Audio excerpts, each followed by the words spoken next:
መንገድህን ለእግዚአብሔር አደራ ስጥ። መውጣትና መግባትህን አንተ ብክንክን አትበል፣ ለሕያው እግዚአብሔር አስረክብ።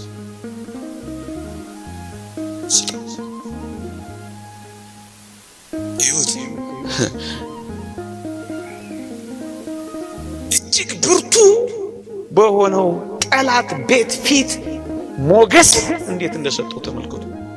የጲጢፋራ ሚስት ፈታኙ እንኳን ሳይቀር ያለ ዮሴፍ እግሯን ማነቃነቅ ማትችል ሴት ሆነች። እንዴት ይደንቃል! አለቃውን የሚገዛ ሆነ። ለምን? እግዚአብሔር ከሱ ጋር ወጥቷል።